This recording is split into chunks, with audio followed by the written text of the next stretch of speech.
Bab 1887, kemampuan terjemahannya kelas 1.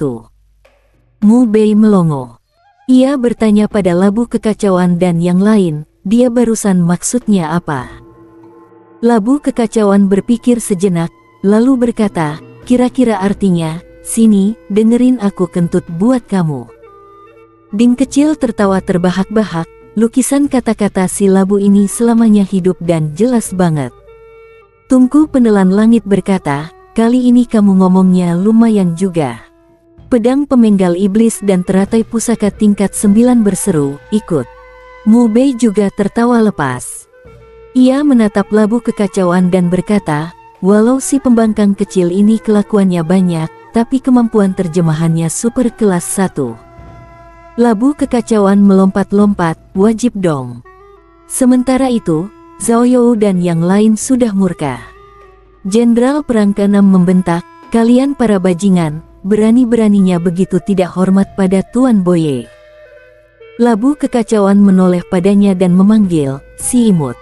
Wajah Jenderal Perang ke-6 langsung menggelap. Ia menatap Labu Kekacauan dan membentak, imut. Kamu kira aku ini perempuan? Mu Bei, Kirin Hitam, Tungku Penelan Langit, Pedang Pemenggal Iblis, teratai pusaka tingkat 9, Ding Kecil, dan Xiao Lingchu.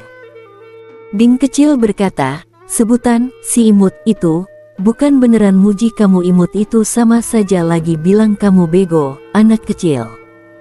Jenderal Perang ke-6 terkejut dan sekaligus marah. Dan pada saat itu juga, boom, sebuah gelombang kekuatan ilahi yang mengerikan bergemuruh keluar dari tubuh Boye. Seluruh tubuh Boye memancarkan cahaya ilahi menyilaukan, seolah dewa yang sedang marah tanpa suara. Ia menatap Mu Bei dengan dingin, kesempatan sudah kuberi, tapi tidak kamu hargai. Kalau begitu, mati saja di sini. Di hadapannya, sebuah tombak perang tiba-tiba muncul dari kehampaan. Tombak itu berwarna hitam. Di atasnya terukir banyak pola dewa. Begitu muncul, ia langsung memancarkan tekanan tak tertandingi. Sesaat kemudian, Boye meraih tombak perang itu.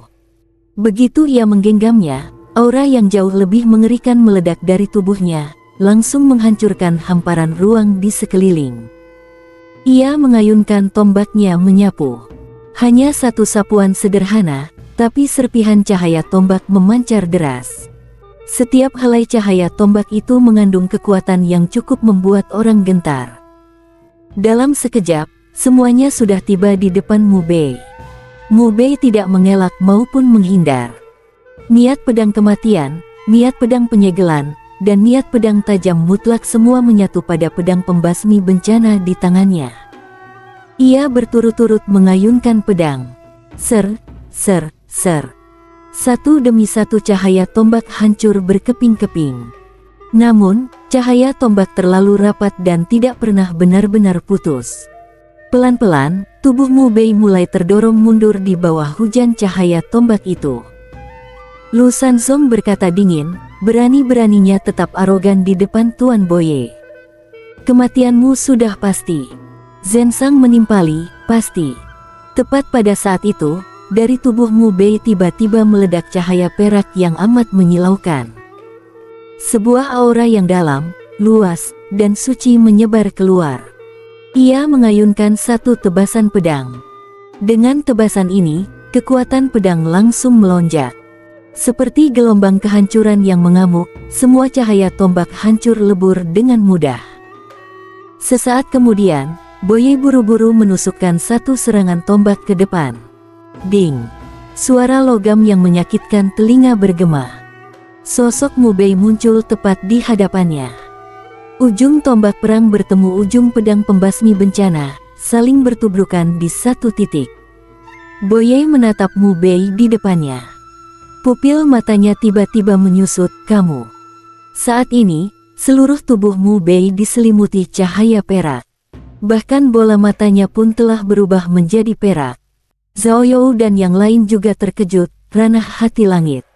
Itu ranah hati langit. Ia menguasai ranah hati langit. Bagaimana mungkin? Ketujuh jenderal perang semuanya terkejut. Ranah hati langit yang legendaris, ranah yang mekar secara naluriah. Mu Bei ternyata melangkah masuk ke ranah ini. Bahkan Tuan Boye mereka sendiri pun belum pernah memasuki ranah ini. Sepanjang sejarah kultivasi, hanya 5 eksistensi tak terkalahkan dalam legenda yang pernah melangkah ke ranah ini. Mu Bei mengandalkan apa bisa masuk ke dalamnya. Tepat saat itu, pedang pembasmi bencana di tangan Mu Bei tiba-tiba mengabur. Bilah pedang langsung muncul di depan Boye. Boye mundur. Dan pada detik pertama ia mundur, di atas kepalanya tiba-tiba muncul satu diagram segel 4 simbol. Lalu, di bawah kakinya, di sisi kiri dan kanan tubuhnya, masing-masing juga memunculkan satu diagram segel 4 simbol. 4 diagram segel 4 simbol muncul bersamaan. Begitu tersingkap, mereka langsung memancarkan kekuatan segel tanpa batas. Kekuatan segel itu bergemuruh, menyelimuti seluruh tubuh Boye. Boye sama sekali tidak punya ruang untuk mengelak.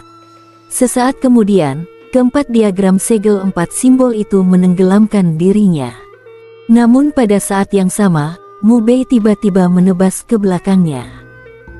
Di belakangnya, Boye muncul di sana, tombak perang hitam di tangannya menembus menuju belakang kepala Mu Bei. Pedang dan tombak saling beradu. Dang! Suara logam yang menusuk telinga terdengar. Pedang dan tombak bertubrukan, sama kuat dan tak ada yang mengalah. Kirin hitam dan labu kekacauan kebingungan. Tungku penelan langit berkata, aneh. 4 diagram segel 4 simbol tadi sudah menekan ruang di sekeliling dan jelas-jelas menenggelamkan dirinya. Kenapa dia bisa muncul di belakang si muka tebal? Teratai pusaka tingkat 9 berkata, sangat aneh. Mu Bei saat ini menatap Boye, lompatan ruang. Boye berkata datar, matamu cukup tajam. Baru saja ia berkata begitu, tombak perang di tangannya bergetar hebat. Kekuatan tombak yang ganas menyapu keluar, seperti ombak raksasa yang hendak menenggelamkan Mu Bei. Mu Bei tetap tidak mengelak maupun menghindar. Pedang pembasmi bencana memancarkan cahaya emas dan perak sekaligus. Daya pedangnya ikut melonjak.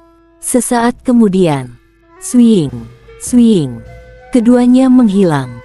Lalu, dari tempat itu terdengar rentetan suara tubrukan logam. Ruang di sekitar bergetar hebat dan hancur satu lapis demi satu lapis. Ruang yang hancur itu butuh waktu lama untuk bisa pulih kembali. Pertarungan sekeras itu tentu saja dengan cepat menarik perhatian banyak kultivator di dalam Gunung Jiumang. Banyak orang menoleh ke arah sini.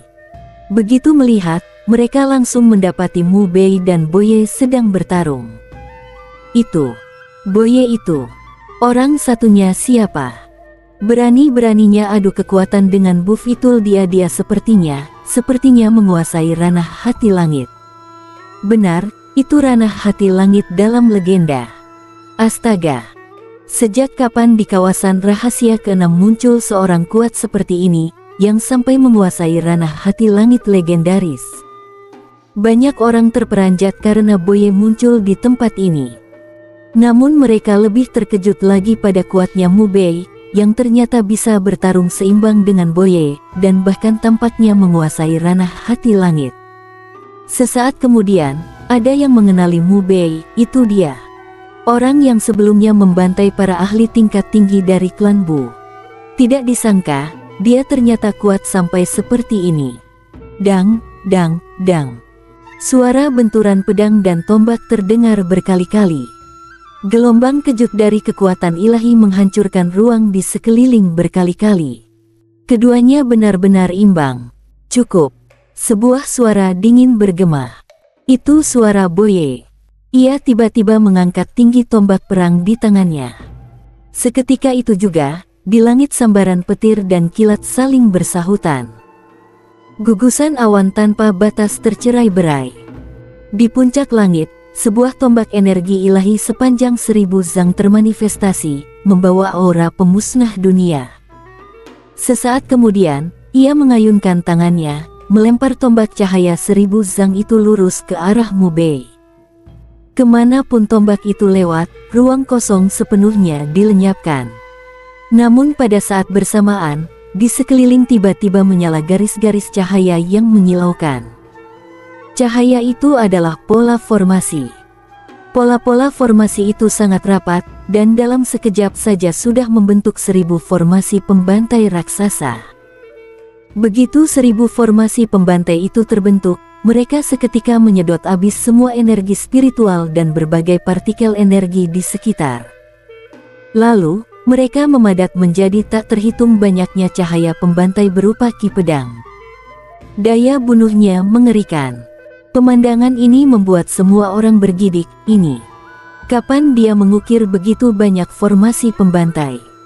Tadi saat Mu Bei dan Boye bertarung, jelas-jelas tidak kelihatan ada gerakan mengukir formasi. Tapi sekarang, tiba-tiba saja di sini muncul 1000 formasi pembantai. 1000. Jumlah segitu benar-benar gila. Sesaat kemudian, ada yang tersadar dan berkata, itu ranah hati langit. Pasti ranah hati langit. Ranah hati langit membuatnya, sambil bertarung, masih punya tenaga untuk mengukir formasi pembantai dalam kecepatan ekstrim. Bab 1888, cuma segini. Kong. Kekuatan pedang pembantai berdentang lirih. Tanpa henti, cahaya pembunuh menembus ke langit. Sekejap kemudian, semua kekuatan pedang pembantai itu menabrak tombak perang cahaya ilahi. Awalnya, tombak perang cahaya ilahi itu masih sanggup menahan. Namun tak lama, retakan-retakan mulai muncul. Retakan itu menyebar cepat, dan dalam sekejap sudah menjalar ke seluruh tubuh tombak. Saat berikutnya, krak, suara patahan yang jernih terdengar. Tombak perang cahaya ilahi itu langsung remuk berkeping-keping. Sementara itu, kekuatan pedang pembantai yang rapat-rapat itu sama sekali tidak menghilang. Justru makin banyak. Seperti banjir besar, semua kekuatan pedang itu menyapu ke arah Boye. Setiap helai kekuatan pedang memancarkan daya hancur yang mengerikan. Mata Boye mendadak sedingin es. Tombak perang di tangannya memancarkan cahaya menyilaukan. Ia mengayun tombak dengan ganas, menebas lurus ke bawah. Tebasan tombak itu turun. Dalam sekejap, semua kekuatan pedang pembantai hancur lebur. Lalu, aura tombak menyebar, bahkan meruntuhkan 1000 formasi besar sekaligus. Tepat di saat 1000 formasi pembantai itu hancur, Mu Bei sudah muncul di hadapan Boye. Boye buru-buru mengayun tombak menyamping. Namun baru saja tubuhnya hendak bergerak, sebuah jejak kenalan sudah mendarat di dadanya. Boom! Boye terpental seperti orang-orangan jerami. Sekali terpental, tubuhnya langsung melayang ratusan meter jauhnya. Zhao You dan para jenderal perang lain berubah wajah, tak kuasa menahan seru, Tuan Boye. Orang-orang yang menonton di sekitar juga terkejut. Boye, monster nomor 1 di dunia kultivasi selama 1000 tahun terakhir, ternyata dipukul terbang dalam pertarungan melawan sesama generasi sendiri.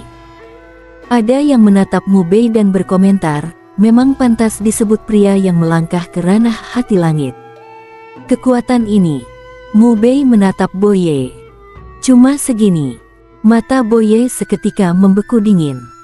Ia menatap Mu Bei dan berkata, aku akui, aku meremehkanmu. Tapi, hanya kali ini. Begitu kata-kata itu jatuh, dari tubuhnya memancar energi darah yang bergulung-gulung. Energi darah itu luas bagaikan samudera, mengguncang jiwa. Begitu energi darah itu meletup, ruang di 10 penjuru bergetar. Sebuah tekanan mengerikan bergulung keluar, seakan hendak memenuhi seluruh kawasan rahasia ke-6. Sekuat itu. Banyak orang merasa jantung mereka mencelos, terperanjat oleh dahsyatnya energi darah itu. Energi darah itu benar-benar terlalu menakutkan. Mu Bei langsung mengayunkan pedangnya.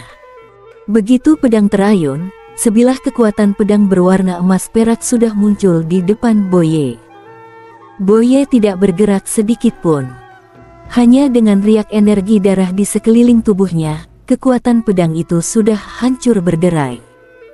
Namun di detik berikutnya, pecahan kekuatan pedang itu mendadak berubah menjadi bilah-bilah pedang kecil yang tak terhitung jumlahnya.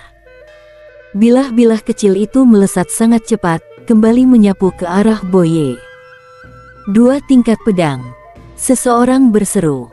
Daya pedang dari bilah-bilah kecil itu sangat tajam. Namun Boye masih tetap berdiri di tempat, tidak bergeser sedikit pun. Hanya mengandalkan gelombang energi darah yang kuat, semua bilah pedang kecil itu digilas hancur. Hanya saja, sesaat setelah bilah-bilah kecil itu remuk, pecahan-pecahan itu tiba-tiba berubah menjadi satu demi satu gambar pedang. Gambar-gambar pedang itu mengunci setiap jengkal ruang di sekitar Boye. Lalu, gambar-gambar pedang itu bersinar, dan dari dalamnya menyembur keluar kekuatan pedang yang rapat-rapat. Orang-orang tertegun, 3 tingkat pedang. 3 tingkat pedang. Teknik pedang seperti ini, belum pernah ada yang melihatnya. Kali ini Boye akhirnya turun tangan. Tombak perang di tangannya menyapu lebar. Energi darah yang meluap-luap digabungkan dengan aura tombak. Seketika, lahirlah sebuah daya tombak penghancur yang langsung menyongsong kekuatan pedang yang tak terhitung jumlahnya dari segala arah. Sret-sret-sret. Helai demi helai kekuatan pedang hancur. Gambar-gambar pedang itu pun ikut hancur, pecah menjadi serpihan cahaya ilahi dan lenyap. Detik berikutnya, Boye mengayunkan langkah. Menggiring energi darah yang menembus langit, ia tampak seperti dewa perang. Dalam sekejap mata, ia sudah tiba di depan Mu Bei. Hampir bersamaan dengan ia tiba di depan Mu Bei, cahaya tombak yang rapat-rapat langsung menenggelamkan sosok Mu Bei. Zhao You dan para jenderal perang lainnya tak kuasa menahan seruan, "Bagus." Tertelan oleh cahaya tombak yang begitu mengerikan, Mu Bei pasti sudah tamat. Namun, pada detik berikutnya, Boye tiba-tiba menarik tombaknya dan menyapu ke belakang. Di belakangnya, Mu Bei sudah muncul di sana. Pedang pembasmi bencana di tangannya menebas miring. Pedang dan tombak saling beradu. Tang! Diiringi suara logam yang menusuk telinga, pedang dan tombak saling menekan, tak ada yang mau mengalah. Pemandangan ini membuat Zhao You dan yang lainnya sama-sama terkejut. Barusan dia menghindar bagaimana? Tadi, cahaya tombak yang rapat-rapat itu jelas sudah menenggelamkan Mu Bei. Namun Mu Bei tiba-tiba muncul di belakang Boye. Ia juga bisa lompat ruang. Bukan. Itu Dao Ruang. Dia menguasai Dao Ruang. Dao Ruang. Dimanapun pandangan mata menyapu, ia bisa berpindah dalam sekejap. Sebuah metode yang bahkan lebih tinggi dari sekadar lompatan ruang. Saat ini, Boye mengguncang tombaknya, mendadak menghempaskan Mu Bei mundur. Lalu, tombak perang di tangannya langsung menembus dada Mu Bei. Hanya saja, tidak ada setetes darah pun yang muncrat. Bayangan sisa. Detik berikutnya, ia mengangkat kepala dengan tajam menatap ke langit. Di sana, Mu Bei menggenggam pedang pembasmi bencana, menebas turun dari udara tinggi. Boye mengayunkan tombaknya menyongsong tebasan itu. Saat berikutnya, tombak dan pedang kembali saling bertabrakan. Tang! Suara logam yang menusuk telinga kembali meledak.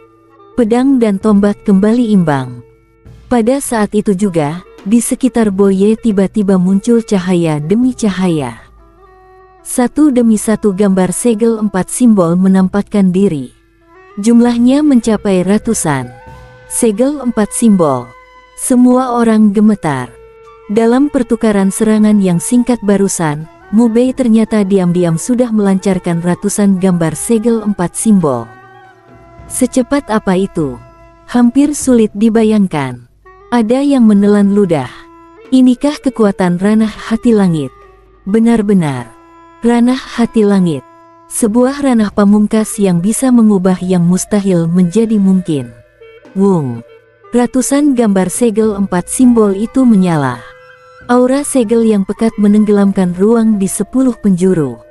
Boye bersiap melancarkan lompatan ruang. Namun detik berikutnya, Pupil matanya mendadak menyusut. Di sekelilingnya, muncul sebuah kurungan ruang yang mencakup radius ratusan meter. Kurungan ruang itu mengikat ruang. Lompatan ruangnya sama sekali tak bisa ia gunakan.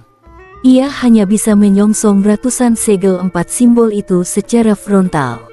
Dengan satu teriakan menggelegar, ia langsung memunculkan domain tombaknya. Begitu domain tombak muncul, kekuatannya seketika melonjak. Aura tombak menyapu ke segala arah, bagaikan letusan gunung berapi. Krak krak krak. Satu persatu gambar segel 4 simbol itu mulai retak. Lalu, semuanya pecah beruntun, berubah menjadi serpihan cahaya ilahi dan menghilang. Boye menatap Mu Bei, lalu berkata dingin, bisa memaksa aku sampai harus memunculkan domain tombak. Di generasi yang sama, kamu yang pertama. Begitu kata-kata itu jatuh, di sekitar Mu Bei tiba-tiba muncul cahaya tombak yang tak berujung. Tanpa tanda apapun, Mu Bei buru-buru menghindar. Namun, kemanapun ia menghindar, di titik ia muncul, dalam sekejap sudah ada cahaya tombak yang rapat-rapat menghujaninya. Setiap satu cahaya tombak membawa aura yang amat mengerikan. Jenderal Perang Ketujuh terkekeh dingin, domain Tuan Boye memiliki efek penguncian otomatis dan serangan berkelanjutan. Menghindar sama sekali tidak ada gunanya. Pada saat itu, Mu Bei tidak lagi menghindar. Ia mengangkat pedang pembasmi bencana, tubuhnya berubah menjadi seberkas cahaya pedang yang menyilaukan, menerjang langsung ke arah Boye. Saat ia menerjang ke arah Boye, dengan dirinya sebagai pusat, sebuah gelombang pedang berbentuk lingkaran cahaya ilahi memancar keluar, menyapu ke segala arah dalam sudut 360 derajat. Pada saat yang sama, di depan Boye, cahaya tombak yang jauh lebih rapat kembali menampakkan diri. Cahaya-cahaya tombak itu lalu membentuk sebuah berkas cahaya tombak berdiameter hampir 15 meter. Berkas cahaya tombak ini melumat ruang, menusuk lurus ke arah Mu Bei. Berkas cahaya tombak itu, bersama dengan cahaya tombak tak berujung di sekitarnya, pada detik berikutnya bertabrakan dengan lingkaran gelombang pedang cahaya ilahi yang disangga Mu Bei. Boom! Ledakan kekuatan ilahi bergemuruh, menyayat telinga. Langit runtuh berkeping-keping. Tanah ikut ambles. Badai-badai besar terbentuk, disertai kilatan-kilatan petir yang berderak-derak. Di bawah serangan seperti itu, gerakan terjangan Mu Bei ke arah Boye dipaksa terhenti. Berkas cahaya tombak dan cahaya tombak yang tak berujung itu mendorong Mu Bei mundur sedikit demi sedikit. Ini, pada akhirnya memang Boye masih sedikit lebih kuat. Orang itu meski sudah melangkah ke ranah hati langit, sepertinya tetap bukan lawannya. Bersambung.